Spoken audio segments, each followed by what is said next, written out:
Hi, everybody. I just want to first thank you for your patience in this getting up so late. I've been trying a few different um, ways in which to record this, and I honestly am not happy with any of them. So what I'm going to have you do is I'm going to have you actually go into Blackboard, into content, and bring the PowerPoint for tonight up, and have that open alongside this YouTube video because um, I'm going to need you to toggle back and forth between a few things. And I think if you have that PowerPoint open, it'll be helpful. We're also going to, in Blackboard, watch a couple media clips. So that's also in the content folder under featured media. There's a couple video clips there that you're going to have to watch. So let's go and let's try this out. Okay, so tonight we're going to talk about early language development. And the first thing that I want you to do is I want you to click on this link here, and I want you to listen to a report on NPR that focuses on a study that is really well known in the education world, done by Hart and Risley in probably the mid 80s. But this research is actually like a foundation for a lot of early childhood programs, and a lot of other research stands on the shoulders of this work. So as you listen to this, I want you to think about these 4 questions. What are some of the important takeaways? How does this help us better understand our youngest learners? What can we learn about the importance of coaching? And what are some possible critiques of this study? So I want you to click on this link, and it's going to bring you, hopefully, yep, it'll bring you to this right here. And I want you to just read what's on here, and then you click play right here, and you can listen to the story. The reason why I'm not going to play it here is because Screencast-O-Matic only records for a certain amount of time. So go ahead and do that, and jot down some of your reflections, and that can help you probably in your Blackboard discussion board. So after thinking about that study, which has a lot of important implications for mostly vocabulary development, but one of the things that I think, although it brings a lot to the forefront and raises a lot of questions, and I think, if you do a search on 30 million words or the word gap, a lot of people are really building programs on this research and on the idea that children from lower socioeconomic backgrounds are coming to school with much less words in their vocabulary than their counterparts from professional homes. And one of the questions I think for me that it raises is that there is this sort of lack of sociocultural understanding that comes up. So when I think about this work, I can't argue with the fact that there are children that are coming to school with really significant needs, and that we have to build on and engage their vocabulary and their oral language. However, children come to our early childhood classrooms with varied experiences, really having been socialized into language use in different families, with different socioeconomic resources and challenges across different regions, with varied histories. And I think this work views this variation as a problem, and this language and vocabulary as a deficit. But other researchers have argued, like Lisa Delpit, Celia Ganeshi, and Ann Haas Dyson, that all children have ways of naming their worlds, which can continue to develop when given curricular opportunities to build on what they know. So reframing the notion that vocabularies need to be fixed and instead move to a stance of vocabularies as needing to be engaged is one that I would agree with. So I'm not discrediting this work. I'm not saying it's not important. I think it's very important, but I want to reframe it for us. I want us to think a little bit differently rather than what these kids, these young children are coming to school not having, and rather look at what is the language that they do have and how can we build on that language and those literacy practices that they've built from their families and their home to engage them and deepen and meet what they don't have um, through oral language, through storytelling, through reading, through all of those practices that we use in early childhood classrooms. So I'm really urging us to, yes, read this research, but also move to a sociocultural understanding that really frames children and their families in positive ways. And so in that same vein, really thinking about it, culture can't be separated from the accounts, language, culture, understanding, ideas about the world are really, they come from the family, and we have to learn about those and build upon them in our classrooms. Our families are the first to help us become a member of the family and a member of the society.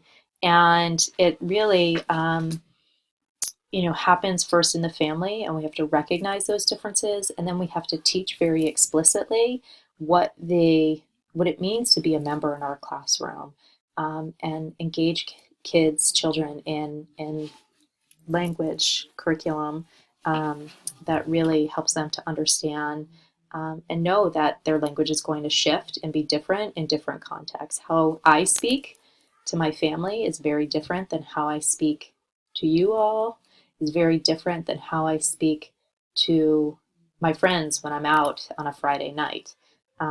So I negotiate these language practices, and we have to help and be explicit with that kids do too. So these are really some of the primary concerns, about caregivers, and we want to make sure that we capitalize on these concerns and that on these behaviors, and how we can continue to build on them. So what I want you to do now to really exemplify this is I want you to watch 2 clips from the documentary Babies. And you can find these clips, again, going back into Blackboard, back into the content folder, featured media, and then those clips are there. So let me just show you real quick. So if you go into Blackboard, so once you're in Blackboard, if you hit content, and then down here, featured media, and then I want you to watch and listen to both these clips. Okay, so first you'll watch Babies in Namibia and Japan, and then I think this is also, it says Namibia in the US, but I don't think it actually is in the US. So watch those clips, and I want you to think about what is it that you see, and what this research and what I've talked about, what the implications are for it. Okay? So you can pause this and go watch that and then come back to this.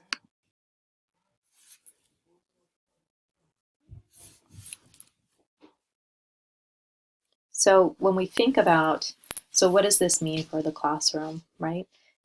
You could have potentially children from very different backgrounds from us, just like the children in Namibia. If you haven't seen that whole Babies movie, it's actually quite intriguing. It follows, I think, 4, so you have Namibia, I think there's a Mongolian family, Japan, and the United States.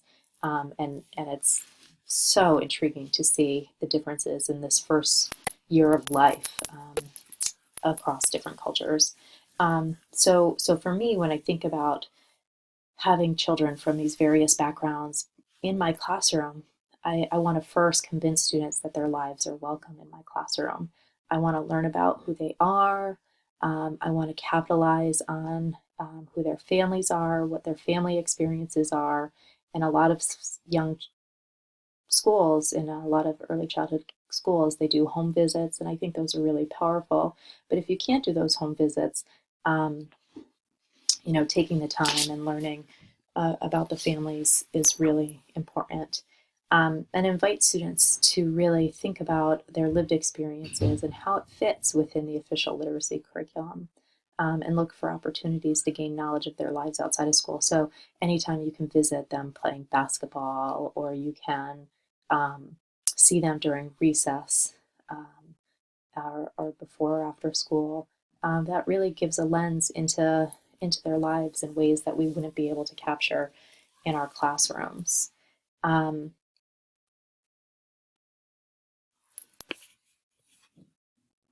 We also have to think deeply about, are we scaffolding kids who have not been a classroom situation, and this is across any grade level, how to appropriately act and talk in school? What are our expectations in this classroom? And we have to be careful that we model those expectations and that we scaffold students into those expectations very carefully. We can't just assume that children know what the behaviors are in school.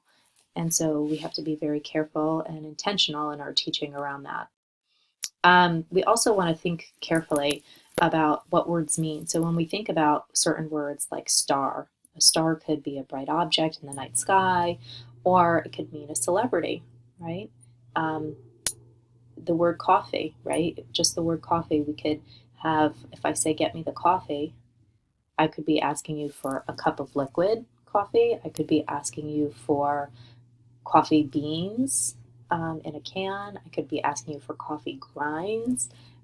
So we have to think about these nuanced meanings to many of the words.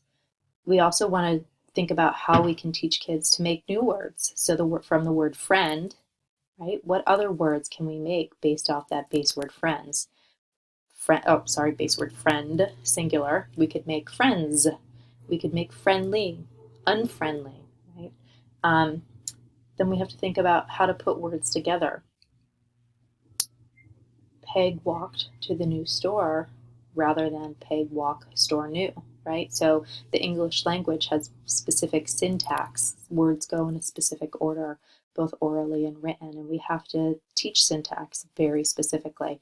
I'm actually going to have a couple other PowerPoints connected to this on academic language for you to view and to think about. And then finally, what word combinations are best in what situations? Would you mind moving your foot? Could quickly change into get off my foot, please, if the first request didn't produce the results that we wanted. And so we shift our language pretty carefully based on the situation. But these careful, slight changes need to be explicitly taught to kids.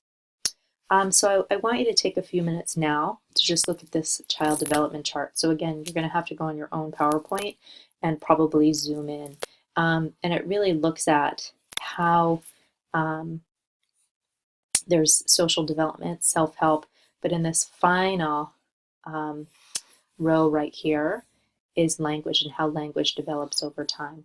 So I want you to take a close look at that in your PowerPoint and think carefully. And what do you notice? What are some of those things, those ideas that build throughout birth to 5 years? What are those big milestones that we need to be aware of? This is another visual of it.